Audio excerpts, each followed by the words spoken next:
So now I'm going to segue seamlessly into myself and my role as introducer of our keynote speaker, Professor Arnold Aronson, Emeritus Professor of Theatre at Columbia University. I am so pleased to be able to welcome Arnold back to the UK for this second symposium looking at staging and theatrical representation. And Arnold's just told me actually that the plane was empty practically, so I think it's very good that you managed to get here. In this era of mixed realities. The very modest CV that Arnold has provided in the programme belies an extraordinary career as one of the founding fathers, dare I say grandfathers, of scholarship in the field of theatre design and scenography. As it says in your programme, his recent productions include the revised second edition of the History and Theory of Environmental Scenography. What it doesn't say was that the first edition came out in 1981.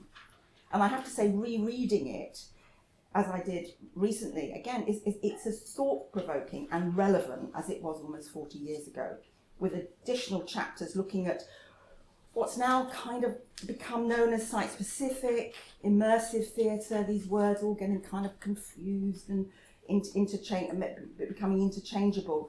But he looks at some of the most cutting-edge contemporary practice.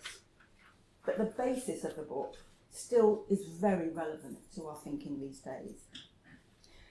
So the second edition came out in 2018, and most of us who try to write anything would be quite content with publishing one volume a year. Not Arnold. He follows that with the monumental Routledge Companion to Scenography, in which he managed to persuade all the great and good associated with the field to write about the materiality of the stage from the Greeks to the current moment. I mentioned two of his most recent works, but of course he is also author of the seminal Looking into the Abyss and has produced an extensive biography of the designer Ming Cho Lee. Arnold also has a long association with the Prague Quadrennial, and this year, in recognition of his contribution to the field, he was given a special award, the Mentor Award, for, and I quote, decades of teaching, pioneering scenography scholarship, and creating a dialogue between theory and practice in the international community connected to the quadrennial. Over the last 6 years, I've had the privilege and pleasure of working closely with Arnold as co-editor of the journal Theatre and Performance Design, which we co-founded. I can vouch for his excellent mentoring, which I depend on all the time, and his sound judgment of all things related to scenography. I'm very excited to hear what he has to say about staging mixed realities and delighted to welcome him to this symposium. Arnold Aronson.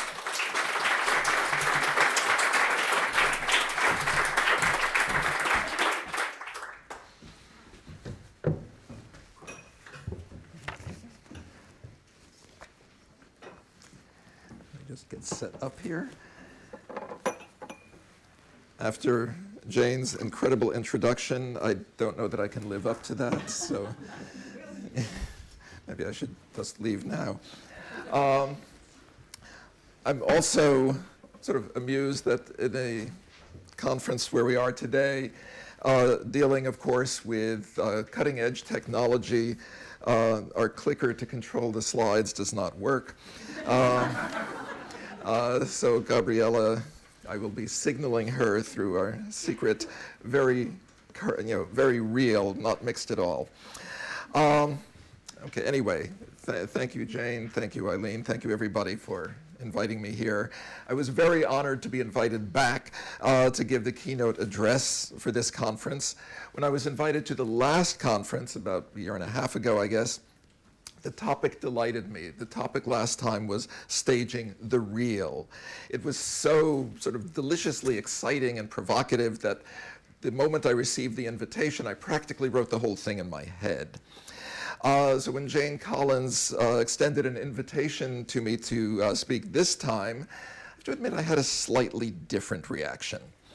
My first response to the title, Staging Mixed Reality, was, That doesn't sound very exciting. And part of the problem, I will admit, is that while I knew about virtual reality and augmented reality, I was not really familiar with the term mixed reality, even though it has been in use since the 1990s. Part of the problem is that mixed reality sounds like an innocuous menu item, mixed salad. But since mixed salad, it sounds more exotic in Italian, insalata mista. I decided, and Gabriella, if we have the next slide, that I would like, with the permission of the organizers, to change it to staging realtà mista, okay? The picture, by the way, is something I found online. It is from a virtual reality restaurant in Tokyo, where apparently the food itself is real, but it is enhanced with 3D projections and other virtual reality enhancements of one sort or another. I don't know if it makes the taste any better. So anyway, all of this might make me seem like an unlikely keynote speaker for this symposium. But as an outsider of sorts, I can perhaps see the topic in a critical way. I'm fond of a line from one of avant-garde director Richard Foreman's plays. Next slide, please. Only by being a tourist, slide, next, can you experience a place. It is his version of the Brechtian Verfremdungseffect, the alienation effect. As a tourist, everything, even the most mundane, is strange, and you can see it with fresh eyes. So today I am a tourist in the land of realtà mista. I will, of course, be talking about mixed reality and performance as it exists today, but my main focus will be to place it in historical context. And I also want to explore what it might mean to stage mixed reality as opposed to simply using mixed reality within a theatrical production. And finally, I would like to suggest that while the technology known as mixed reality is new, the concept is actually quite old. A few things struck me in my research. First, given the rapid evolution of technology, many of the examples and references, even in works from a mere 10 years ago, were dated. The classic book on the subject, Performing Mixed Reality, by Steve Benford and Gabriella Giannacchi, was published in 2011, a lifetime ago in the world of digital technology. And somewhat amusingly, many writers, like futuristic apostles, declared that these new technologies would be a panacea that will alter theater, performance, music, etc., in profound ways. Mixed reality, they declare, will transform international business practices, medicine, manufacturing, and the like. It will change the world. An article in the business magazine Forbes a little over a year ago, for instance, declared that mixed reality will allow us to, quote, decouple ourselves from our physical bounds and thus will change how we exist in the world. Pretty exciting. But having promised something so monumental, the writer then provides a disappointingly prosaic example. It goes on, our car breaks down. Instead of calling for roadside assistance, we could open the hood, or I guess you say bonnet, and our augmented reality glasses would provide us with digital overlays on the engine, along with detailed instructions, allowing us to fix it ourselves. He ends triumphantly by proclaiming that mixed reality will democratize intelligence. He did not go so far as to say that with this form of democracy, we could all perform open heart surgery. My favorite is from an article in the advertising trade magazine Adweek from 2015 about Microsoft's then new HoloLens technology. Quote, eventually, Microsoft envisions holograms being a part of daily life, or mixed reality, as the company calls it. They did not invent the term. That brands could take advantage of. Imagine experiences from Coca-Cola, slide please, in which you're drinking soda with the animated polar bears, or Gatorade, where you're on the field with the athletes. It is true. Have any of you drunk Coca-Cola with these bears yet? Okay. It is true that technologies do change the world, and they transform us in the process, but inevitably in ways that were never anticipated, and they seldom unfold as envisioned. So I come to this conference today to offer a dose of skepticism, not in the sense that I doubt that mixed reality can be useful in the theater. It is already proven that it can be, but rather that we need to let it evolve and not try to force it on theater simply because we can. In an earlier draft of this talk, I was going to say at this point that maybe Hamlet could do just fine without mixed reality. But then I came across a project called To Be with Hamlet. Slide, please. The website declares, by utilizing several groundbreaking technologies, the experience will enable audiences to walk the battlements of Elsinore Castle with Prince Hamlet as he confronts the ghost of his murdered father and learns of his uncle's treachery. Really? Okay. And last year even, Google, of all things, together with a Shakespeare company based in Boston, Massachusetts, teamed up to produce Hamlet 360. There we go.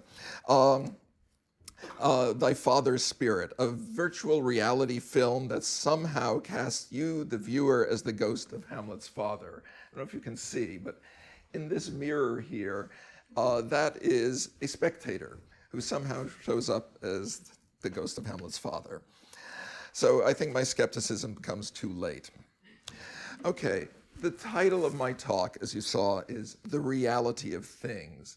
Now, I'm sure this might make you think of the currently popular idea of the Internet of Things, that universe in which technological objects can communicate with each other and spy on us in the process.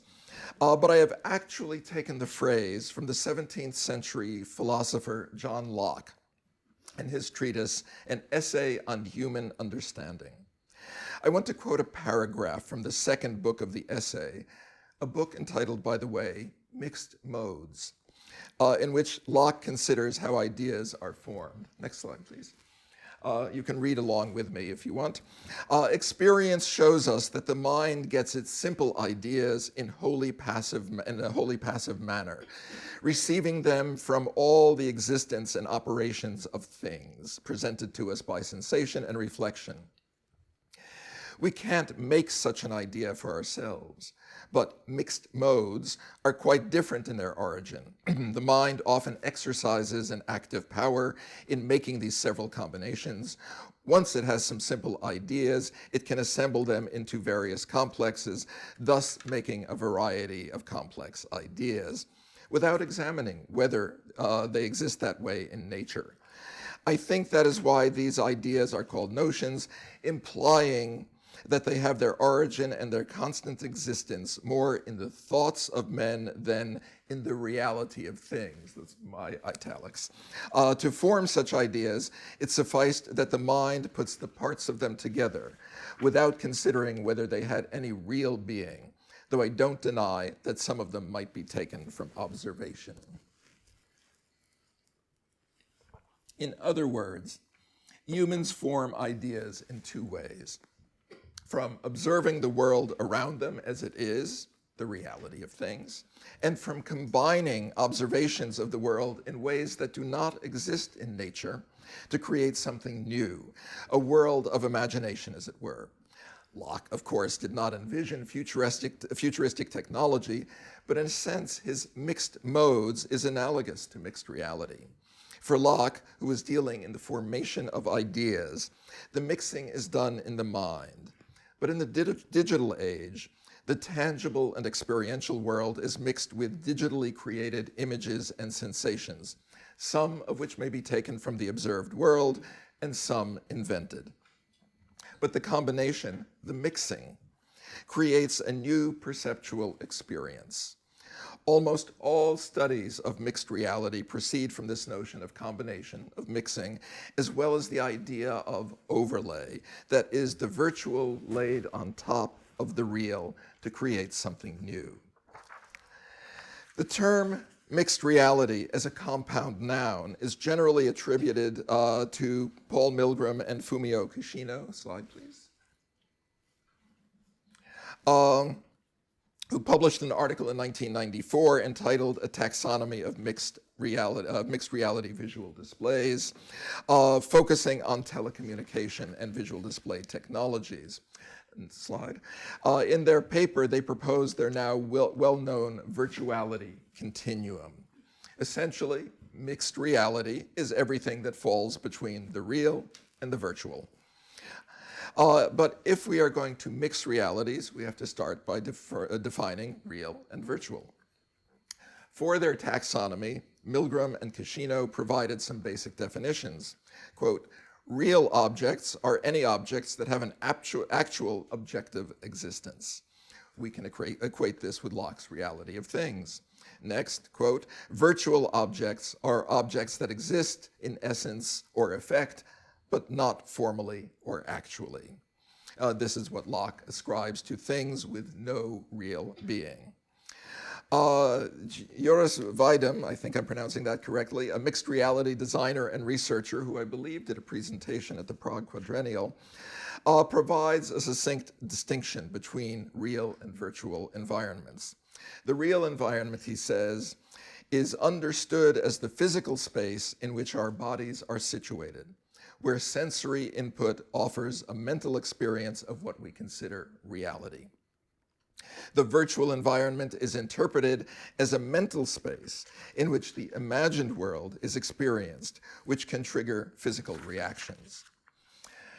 Reading that, it is hard not to think of Rene Descartes and his distinction between formal and objective reality. You also thought of Rene Descartes, right? Okay. Something that has a concrete existence possesses a formal reality. But the mind, as Descartes explains, generates thoughts or ideas. This is, in fact, the essence of a mind. Therefore, an idea in and of itself is also real, even if it is an idea of something without formal reality. So we might consider virtual reality as a Cartesian objective reality. Much more recently, Israeli philosopher Yuval Noah Harari, in his popular book, Sapiens, A Brief History of Humankind, has proposed that large societies can function only because of common myths that exist only in people's collective imagination, by which he does not mean simply gods and origin stories and the like, but such things as money, political systems, and corporate entities. He sums it up by saying, ever since the cognitive revolution, sapiens have thus been living in a dual reality. On the one hand, the objective reality of rivers, trees, and lions, Descartes would actually call that formal reality, and on the other hand, the imagined reality of gods, nations, and corporations, Descartes' objective reality. For Harari, although he does not use the term, civilization itself is a kind of mixed reality. But in his view, the imagined reality ultimately supplants concrete reality. He concludes, rather bleakly, as time went by, the imagined reality became ever more powerful, so that today the very survival of rivers, trees, and lions depends on the grace of imagined entities such as the United States and Google. God help us, okay. It is easy to go down the rabbit hole of philosophical examination of reality, from Plato to Heidegger, but let me return to the more practical aspects of mixed reality. Mixed reality, in its post-Milgram-Cascino meaning, is, of course, inextricably bound up with digital technology and the intersection of that technology with the real. But what if we broadened the definition to something closer to Locke's mixed modes? Once we do that, then we might say that a distinguishing feature of humankind is our unique ability and seemingly ineluctable imperative to transform the reality of things through the creation and imposition of imagined and constructed realities. Much of our culture, then, can be understood as a product not merely of an interaction among these several realities, but a dialogue. We can trace this back, I think, to the earliest examples of human culture, the cave paintings at Lascaux and elsewhere. Slide, please. These early humans created a complex set of ideas from observations of simple reality and recreated them in a different form on the walls and ceilings of their domestic or ritual sites, thus collapsing multiple spaces and times within a single location. Presumably, this was not mere decoration, but an act of transformation, creating ritual space out of quotidian space through mixed reality. In a sense, all objectively based painting, particularly if it has an emblematic intent, can be understood as a form of mixed reality. The Industrial Revolution of the 19th century created a palpable straining to create a kind of mixed reality. I was recently in The Hague, in the Netherlands, where there is a marvelously restored panorama from 1881. Slide, please. Created by Hendrik Wilhelm Mesdag, it depicts the fishing village of Scheveningen outside of Den Haag. As was typical of panoramas, the space between the central viewing point, where the spectator is, and the circumference on which the scene was painted contained real materials. In this case, sand dunes, grass, various real objects. Next slide, please. The Marold panorama of the Battle of Lipany in Prague is similar in this regard, kind of mixed reality. I propose that theater itself is a form of mixed reality. Start with two axioms. One, regardless of what a prop or set or performer may represent, everything on the stage is real. And two, mixed reality is the overlay of the virtual on the real, as I have said. Thus, from the moment the skena was first introduced on the ancient Greek stage, slide please, there was an overlay of the virtual on the real. A stage set allows us to see a delineated fragment of real space as a different place and time. If we think of the stage, particularly an end stage or proscenium stage, as analogous to a computer screen or other digital display screen, then we are in the world of Milgram and Kishino's taxonomy. Except that for more than 2 millennia, the overlay consisted of real, that is tangible and three-dimensional signifiers overlaid on real space in real time.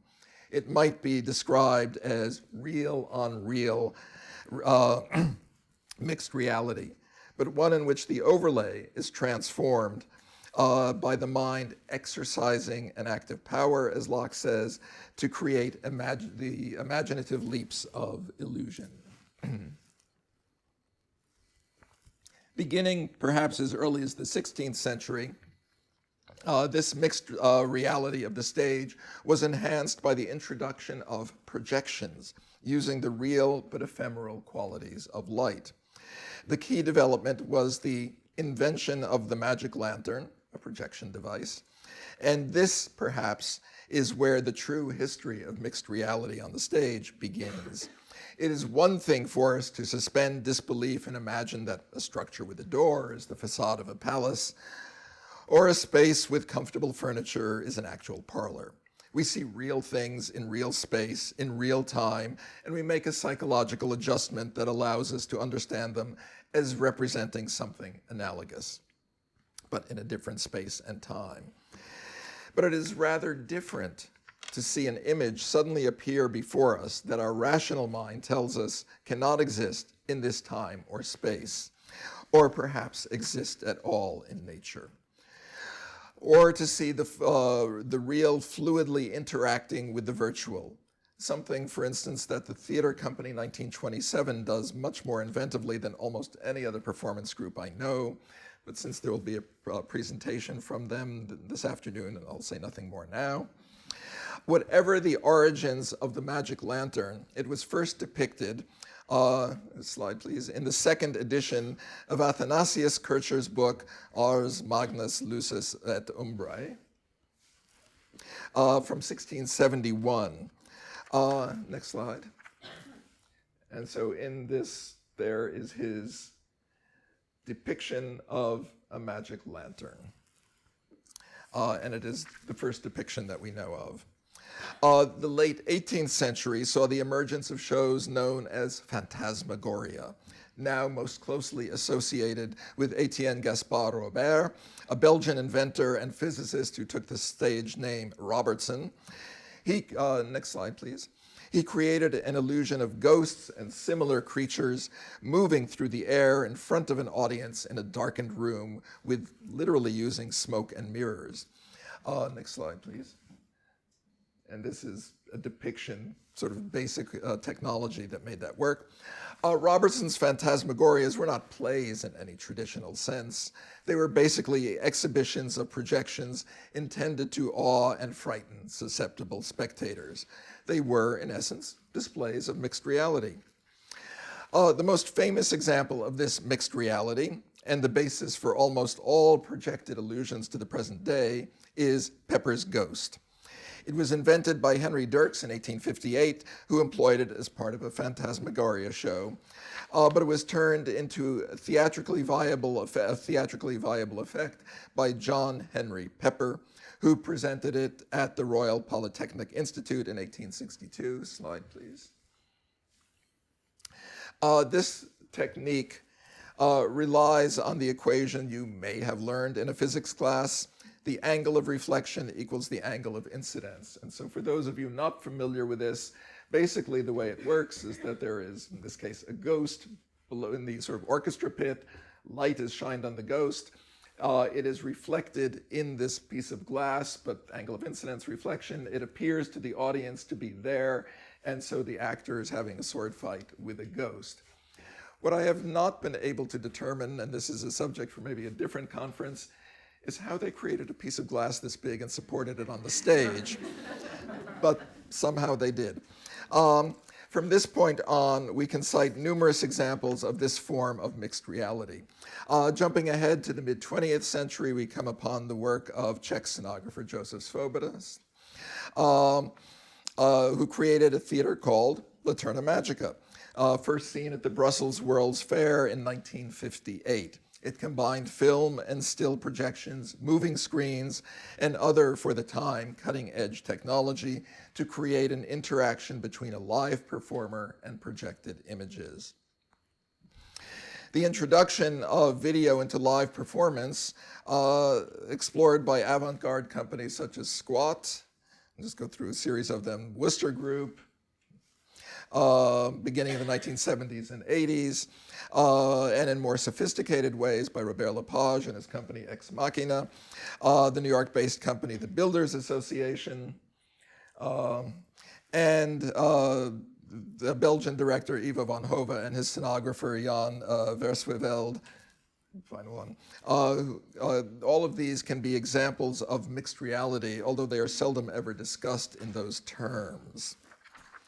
And to also make a cynical comment at this point, that a lot of the companies that are using incredibly cutting-edge technology to produce these effects sometimes forget that the plays have some meaning, and we're seeing fantastic technology and so-so productions. Not with these groups, they're fantastic. The holy grail for mixed reality in performance is the hologram. And the ideal model for almost every engineer who strives to recreate this is, slide, the famous Princess Leia hologram from Star Wars, which of course is not a real hologram and looks decidedly quaint some 43 years later. Most holograms that appear on stage in other performative and entertainment environments are actually projections. Technically sophisticated and complex projections, to be sure, but not holograms. Regardless, they are still a form of mixed reality. In 2008, as part of their election night coverage, slide please, the television news network in the US, CNN, created what appeared to be a Princess Leia-type hologram when they supposedly beamed a reporter onto the studio stage to interact with news anchor Wolf Blitzer. A neat trick, not a real hologram. In the world of pop music, next slide, the most famous example, referred to in almost anything you read about holograms, occurred at the Coachella Festival in 2012, in which Snoop Dogg did an onstage rap duet with a hologram-like projection of the late Tupac Shakur. Since then, there have been holographic concerts, featuring Michael Jackson, Elvis Presley, Buddy Holly, Roy Orbison, and all sorts of other dead rock stars from decades past. The two-pack hologram, as with most of the examples, was essentially a high-tech version of Pepper's Ghost.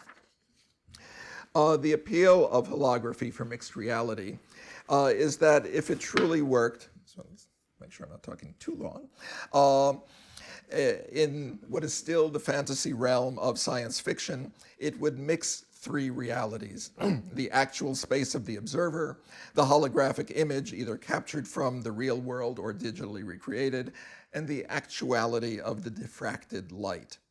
A true hologram could, in theory, be projected anywhere and you could walk around it. Technology is starting to get to that, but for the most part it doesn't exist yet.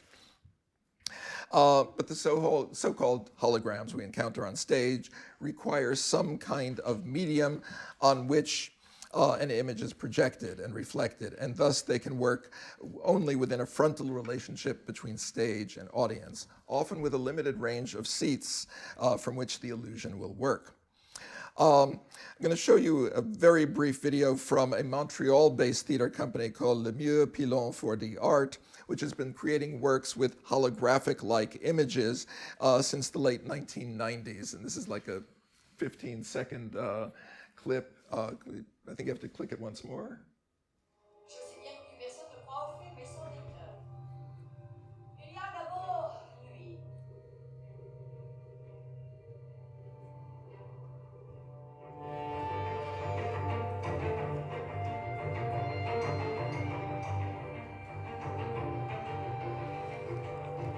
I'm going to come back to these vines. And here we have a Pepper's Ghost.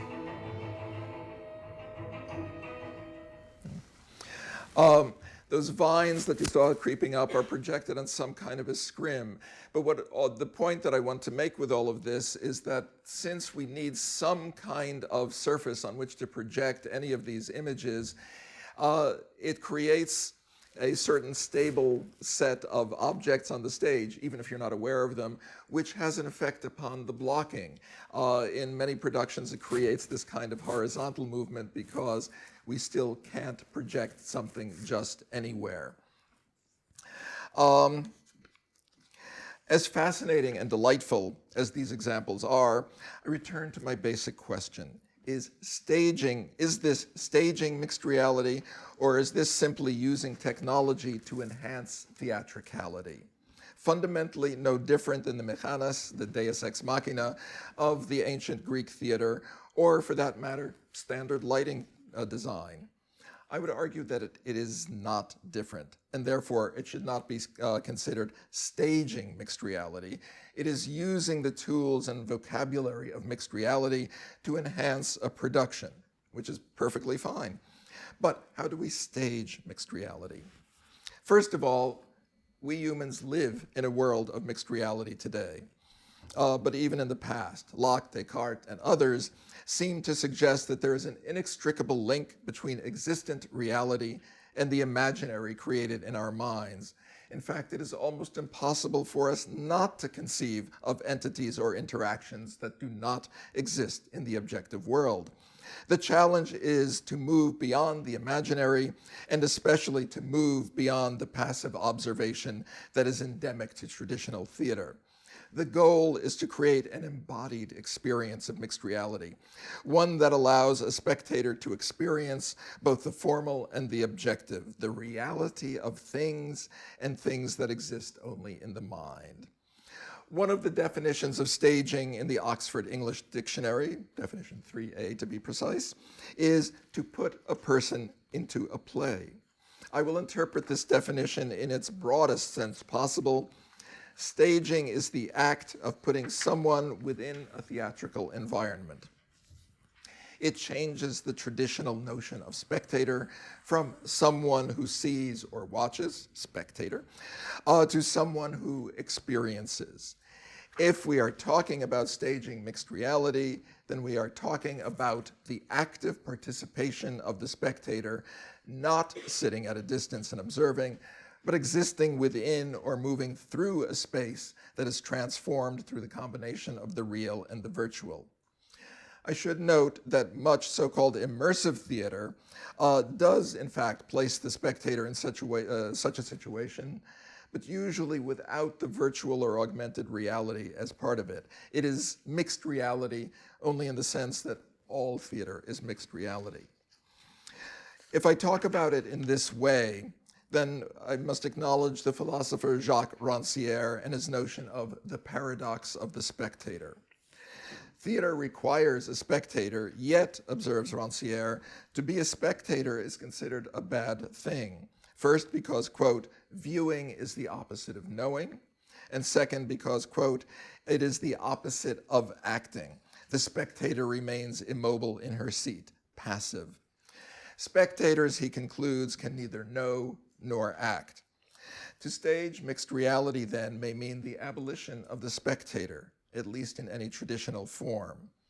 But at the same time, I would reject the experience of virtual reality involving head-mounted display devices because it isolates the spectators, separating them from the external world, creating only an internal experience. It is not mixed.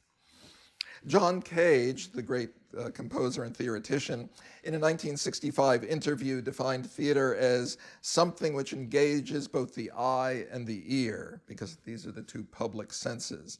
And for him, the public aspect was crucial. I think of theater, he explained, as an occasion involving any number of people, but not just one. If we accept that, and I do, then to stage mixed reality requires an engagement with more than the self, and it must engage with, map onto the real world. The participant should be able to interact with real actors, real space, with real objects, as well as a virtual world. It should also allow the possibility of connecting multiple spaces, both real and virtual, in real time. I'm going to go back in history once more because I believe the first attempts at staging mixed reality in this way can be traced, as so many things can, to Richard Wagner and the Bayreuth Festspielhaus that opened in 1876 to house the Ring Cycle. Slide, please. There we go. Oops, sorry, go back one. There we have Festspielhaus. Wagner and his architect Gottfried Semper radically altered the auditorium, introducing the fan-shaped seating that is the dominant form of the auditorium to the present day. And for the first time in theater history, the auditorium was darkened during a performance to eliminate the spectator's sense of self. Wagner made a long speech at the ceremonial laying of the foundation stone. Wagner, of course, it was a long speech, in 1872, in which he set out the aesthetic goals of this radically new auditorium.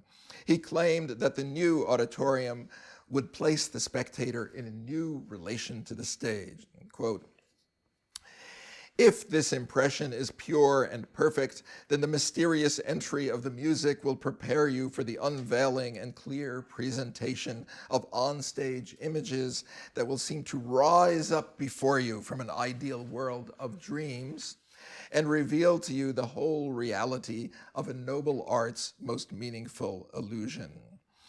As you may know, the orchestra pit, though still in its traditional location in front of the stage, was designed so that the musicians could not be seen by the audience and therefore would not shatter the illusory quality of the stage picture.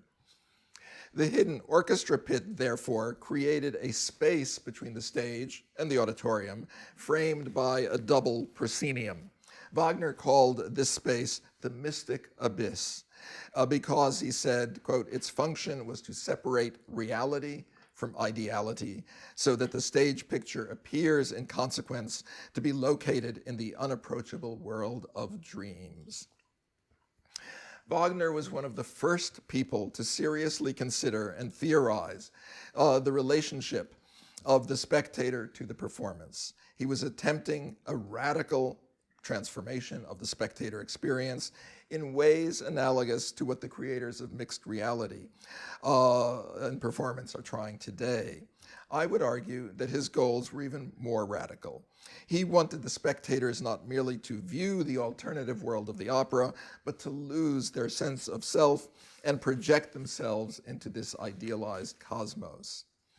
There is another aspect of mixed reality, though one that is often achieved with much simpler technology.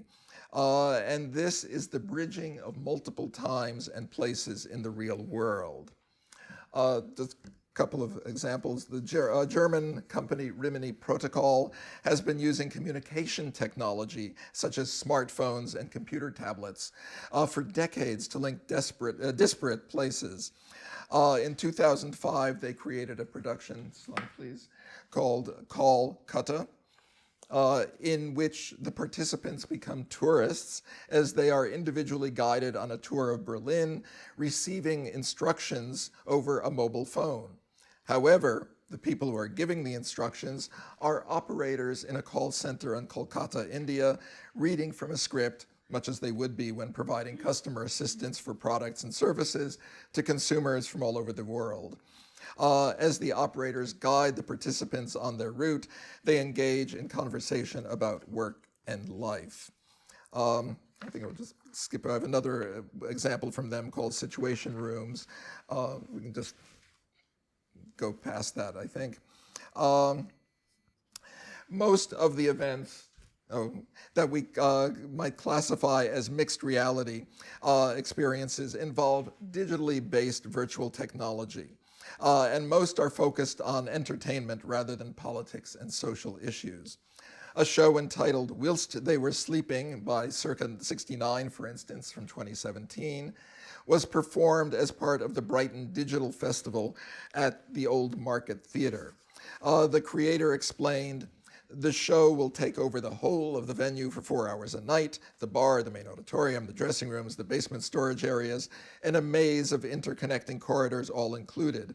Audiences will be free to roam these physical spaces in search of the story, following their own path to solve the narrative puzzle as it unfolds around them. Unlike most promenade pieces," it continues, "the vast majority of the performance and audience experience occurs not in the venue itself, but in a far less defined non-place somewhere between the real world and a simulacrum of it. The performers and the sets are both real and virtual, and it is between these states that the audience will be asked to explore, communicate, and collaborate together in search of answers." The intention was that throughout the evening, audiences will have to go online and talk to each other to solve the puzzle that the story presents, and they will be able to keep engaging in that process after they leave the venue, continuing to access the work via the internet and smartphone app. Mixed reality in this case allows the performance, at least in theory, to extend in time and space beyond the actual performance. A few more examples. A writer for No Proscenium, an e-journal devoted to immersive and VR theater, described her experience of a virtual reality production of Jack and the Beanstalk. And she said, "I physically felt the world rumbling around me as the beanstalk sprouted. The night sky came into view as the roof of the house blew off. Was that a cool breeze on my forehead? I then looked over in surprise and saw a real coffee pot tumble to the floor. I not only saw the object fall in virtual reality, but I heard the physical clang on the floor as the object hit the ground and rolled away." I had to smile while reading this, because for those of us of a certain age, it recalls the very low-tech experiments of the movie industry as they attempted to compete with the new technology of television. So one such endeavor was smell-o-vision, introduced in 1960, which released odors during the film so that viewers could smell what was happening in the movie. The first film was Scent of Mystery, which injected 30 odors into the movie theater seats when triggered by the film's soundtrack. track. Something, incidentally, that the symbolists tried in the 1890s, not quite with as much technology, but they just released sprays of perfume into the air. What the symbolists discovered, among other things, is you can't then erase the smell, and so all of these smells started to pile up. Smell-o-vision was not a great success. Or then there is Sense-Around, next slide please, developed in 1974 for the film Earthquake, that employed low-frequency amplified sound to create a rumbling effect in the theater. I also thought of the original Disneyland attraction, Rocket to the Moon. Next slide. It simulated a trip to the moon in which the audience entered a theater space inside a rocket and were seated around a circular screen on the floor with a circular screen directly above it on the ceiling. The bottom screen showed the Earth receding as the rocket supposedly blasted off, while the upper screen showed the moon approaching. The return trip reversed that. During the simulated takeoff, mechanism of the seats pushed against the bodies to suggest the force of gravity, and of course there was shuddering and rumbling. Mixed reality. On a personal note, the Disneyland opened in 1955. I was 7 years old. And like just about every baby boomer, I begged my parents to take me to Disneyland. Of course they didn't. The attraction I most wanted to see was Rocket to the Moon. I finally made it to Disneyland in the summer of 1969, 1 month after we actually landed on the moon. Sometimes reality obliterates the virtual. So where does this leave us? Just about any piece of popular writing on the subject of VR, AR, MR declares that it is the future of theater or music or film or the workplace. And it is clear that the technology exists for creating virtual and mixed reality experiences for individual participants or perhaps small numbers at a time. And it is also clear that aspects of mixed reality can be incorporated into performance as special effects, something that is bound to increase as the technology becomes more sophisticated and more versatile. But staging mixed reality requires something that must be experienced, not simply watched. The virtual and the real must coalesce in real time and place in the mind to create a physiological response. At the moment, there are many exciting and entertaining theatrical and performative manifestations of mixed reality, but for the most part, I believe, they are the equivalent of theme park rides, something that exists to create a thrill, but has little applicability beyond itself, at least in the realm of theater. And most of it does not meet John Cage's criterion of engaging the public senses for more than one individual. Brooks McNamara, my advisor in graduate school, used to talk about what he called gee whiz naturalism, which he described as, you go to the theater, you see real water coming out of a faucet in the kitchen sink, and you go, gee whiz, because we're so excited about seeing the theater recreate the utterly mundane. At the moment, I believe mixed reality is in the gee whiz phase. But as companies such as Rimini Protocol and others have shown, the ability to connect multiple times and places and spectators through time and space may be paving the way for new forms of theater. The so-called digital revolution is roughly half a century old. Next slide, please. I found this online. It just sort of traces the development of such things. And in terms of entering the daily life for much of the world's population, we're really talking about the last 20 years. Theater has always responded to shifting worldviews, but these shifts have been structural, often in ways that the theater makers were not even aware of. The shift from the simultaneous stages of the late Middle Ages to the singular perspective of the Renaissance, for instance, was a result of the rise of science, secularism, international commerce. Much of the historical avant-garde was an indirect response to the theory of relativity, other advances in physics and psychology. The fragmented structure of late 20th century Western drama can be attributed in large part to the techniques and structure of television. It's not that artists were consciously embodying these changes, nor were they creating art about it, but the worldview, the Weltanschauung, has changed, and with it, modes of perception. Today, we are living in mixed reality, and it shapes our lives without us necessarily being conscious of it. The effects of mixed reality on theater and performance will not come about because of conscious attempts to address the topic or to incorporate the technology. It will come about because our worldview and even the structure of our thought processes will change in response. Thank you.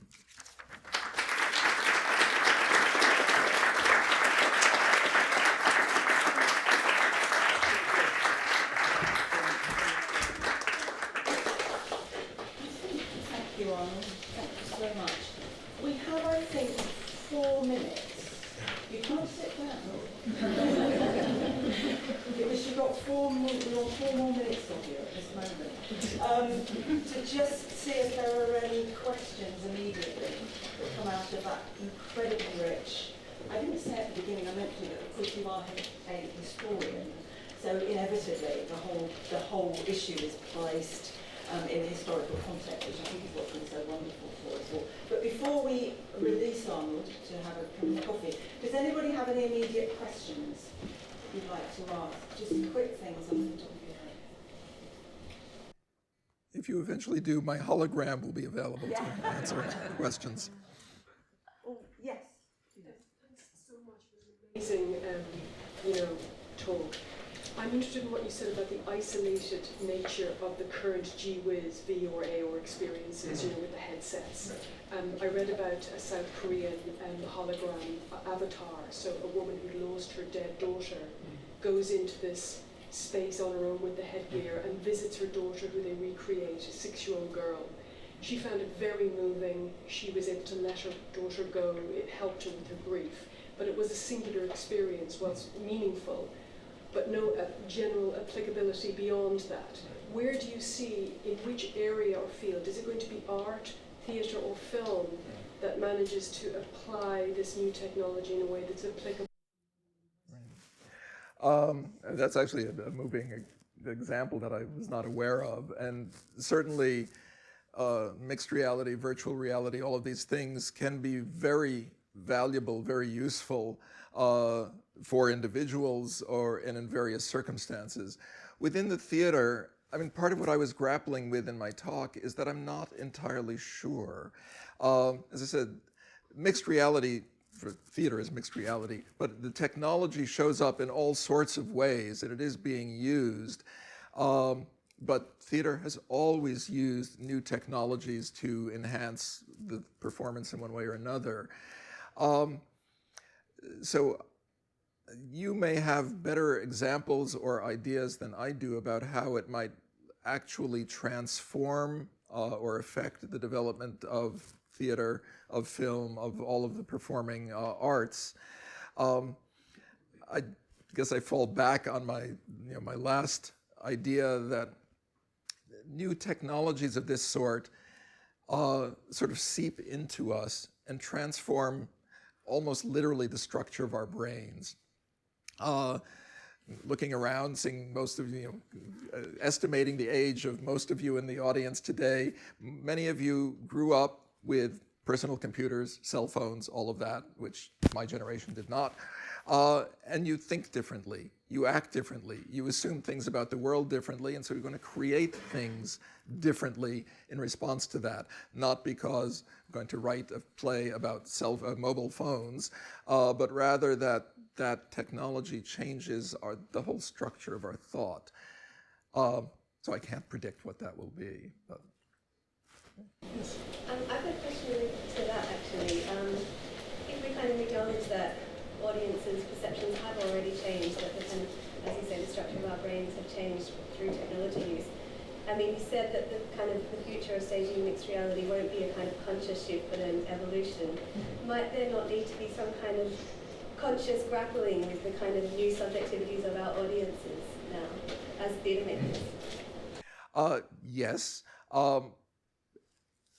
While there are undoubtedly exceptions to what I'm about to say, and I know that there are, I mean, the more avant-garde sort of artists and so on do have a way of sort of tapping into the sensibility of a time and creating something that will sort of lead the audience rather than follow it.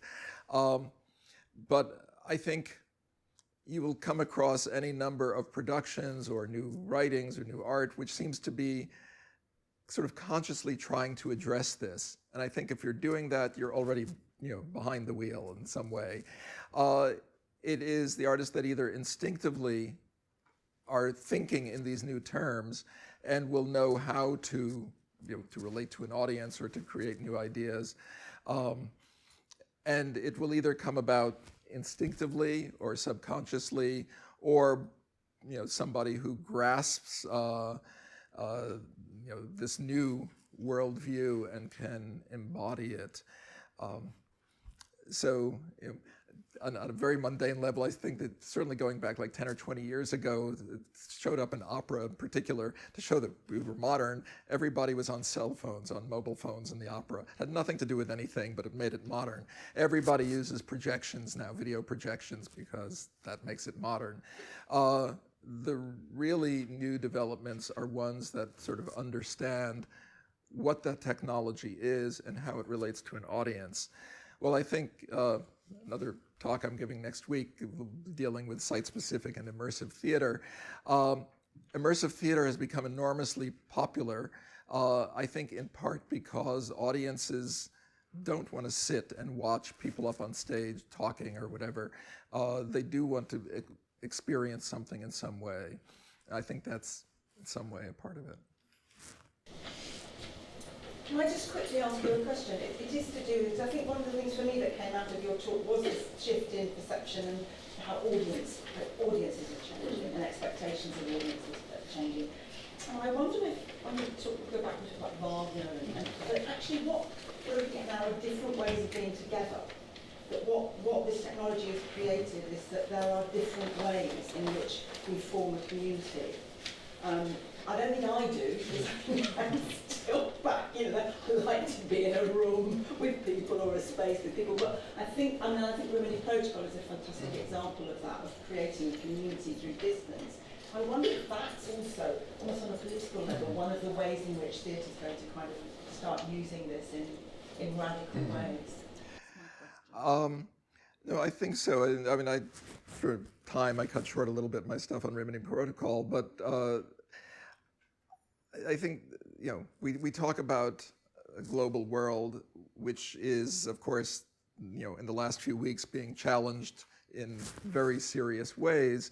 And I do think there's going to have to be other ways to create community, either for just purely practical reasons or to address issues that arise in the world. And so I do think that this whole notion of connecting audiences or spectators or works through time and space across boundaries, if we are talking about creating some kind of new form of theater other than the form that has dominated for the last 2,500 years or whatever, I think that might be the direction that it's going in. And I think just trying to find those new ways of doing it. So Rene Protocol, I think, has been really ahead of the curve because they've been doing it for a couple of decades now. And what I like about them and other companies is they're actually using relatively simple technology, mobile phones, tablets, to connect people around the globe. They're not necessarily relying on holograms or virtual technology or anything like that.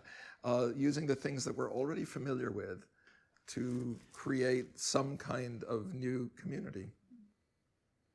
On that, I think coffee. Thank you so much, Arnold. Thank you.